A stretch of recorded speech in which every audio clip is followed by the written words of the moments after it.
Assalamualaikum, ini sedikit eksperimen kecil soal lingkar pinggang. Bukan pinggang saya nih ya, kalau saya dari dulu udah langsing. Ini pinggangnya anak saya yang gede dogol, badannya agak gemuk. Tinggi badannya 178 cm, sekitar itu. Di awal puasa itu lingkar pinggang atau lingkar perutnya di bagian yang paling gede itu 100 cm. Nah, sebelum kita bahas progresnya, sedikit teori dulu tuh. Diteorikan oleh beberapa yang meneliti, dampak puasa Ramadan itu untuk yang tadinya dogol gitu, biasanya 8 harian aja itu udah muncul dampak pelangsingan yang lumayan kasat mata. Setelah itu akan ada dampak lagi dikit-dikit sampai akhir puasa, sampai di hari H Lebaran. Nah, yang seperti itu hanya bukan cuma dialami oleh yang buka sahurnya super disiplin, tapi relatif rata-rata secara umum. Tantangannya itu biasanya pasca lebarannya nanti. Seringnya itu terus balik kucing lagi ke posisi semula. Itu beda cerita lagi. Tapi kalaupun begitu lumayan kan ya, bisa terjadi pelangsingan setahun sekali. Ya, tapi apakah teori ini benar? Nah, ngobrol punya ngobrol, anak saya itu kemarin setuju untuk eksperimen ini. Yang diukur yang gampang-gampang aja, yaitu lingkar pinggang.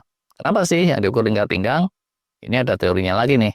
Alternatif lain tuh ya, yang dimonitor BMI, Body Mass Index alias indeks massa tubuh, yang memperbandingkan berat badan dengan tinggi badan. Tapi makin ke sini BMI ini dianggap agak lemah. Soalnya naik turunnya berat badan, entah saat puasa atau tidak puasa, itu kan faktornya banyak, variatif. Bobot turun bisa beneran karena lemaknya turun, itu pun belum tentu lemak perut atau visceral fat yang bahaya. Bisa juga itu sekedar kadar airnya yang di tubuh menurun seiring puasa. Bisa juga yang turun itu malah massa otot karena kurang asupan protein nutrisi. Jadinya kalau yang turun baru BMI itu belum tentu tambah sehat. Itu menurut sejumlah pakar kekinian.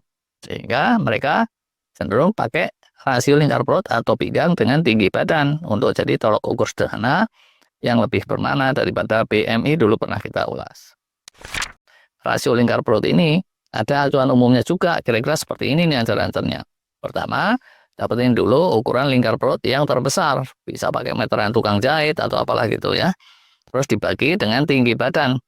Tentunya ini satuannya mesti disamain ya. Nah, kalau dapatnya terus di bawah 0,4 itu rada jelek sih. Terlalu kurus artinya. Yang optimal kalau antara 0,4 sampai dengan 0,5 rasionya. Kalau antara 0,5 sampai 0,6 ya itu semakin dekat ke 0,5-nya makin mendekati optimal, makin mendekati ke 0,6-nya makin mendekati kegemukan. Yang udah kehitung terlalu gemuk itu kalau rasionya di atas 0,6 dan termasuk parah kalau di atas 0,7 kayak gitulah kira-kiranya. Agak intuitif ya sebetulnya ukuran ini. Kita tahu kalau orang jadi gemuk perutnya itu cenderung enggak sehat.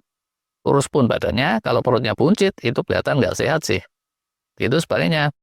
Walaupun badannya dogol, tapi kalau perutnya itu biasa atau langsing, itu bisa tetap kelihatan bugar sehat, walaupun tentunya kalau tangan kakinya gemuk, bagian perut juga nggak mungkin kecil banget kayak di film kartun. Perut pun juga akan membesar proporsional biasanya. Itulah makanya lingkar perut ini makin ke sini makin dijadiin patokan lebih daripada indeks BMI atau yang seperti itu tadi. Yolah, sekarang kita tinjau progres eksperimen kecil anak saya. Walaupun dogol insya Allah masih agak proporsional sih ya. Tinggi badannya 178, lingkar perutnya 100 cm. 100 dibagi 178, rasionya jadi 0,56 itu di awal puasa atau di hari pertama puasa. Nah, tengah-tengah ini kelasnya. Lebih dekat ke kegemukan sih, tapi lebih dekat dikit. Karena dia di atas 0,55. Beberapa hari puasa, terus diukur lagi pada hari ke-8 atau ke-9 kemarin itu sekitar itu. Beda tipis lah ya. Walau secara penampakan kayaknya sama-sama aja. Alhamdulillah, ternyata ini sesuai teori loh. Lingkar perutnya itu melangsing beberapa senti. Jadi 98. Rasionya pun tentu turun. Semula 0,56 jadi 0,55. Nah, hari-hari berlalu terus diukur lagi pada hari H Lebaran. Hasilnya seperti apa? Ini nih. Lingkar perut ya. Ternyata menurun lebih lanjut ke sekitaran 92 cm. Wow, alias turun 8 cm atau 8%-an dari lingkar perut di hari pertama, dan rasionya pun makin mendekati ideal di 0,52. Nah, kiatnya apa coba? Nggak ada yang khusus tuh. ya puasa aja, seperti puasa Ramadannya muslim-muslim yang lain. Kalau buka puasa, porsinya juga tetap aja jumbo. Kayak porsi makan dia biasanya. Sahur pun kalau pas makan, porsinya juga kayak biasa. Tapi, berapa kali kemarin ada yang nggak kebangun sahur nih katanya.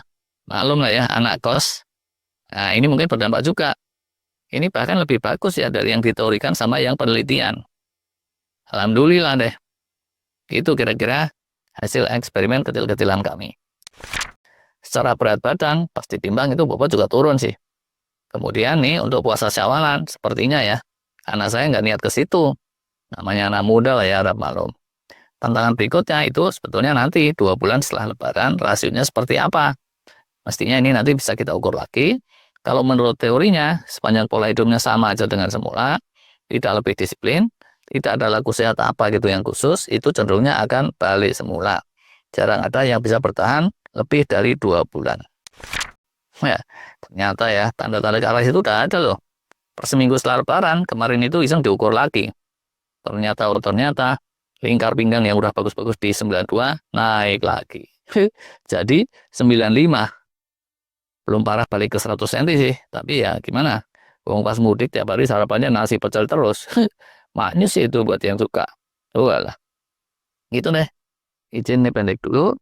Terus sekarang terima kasih.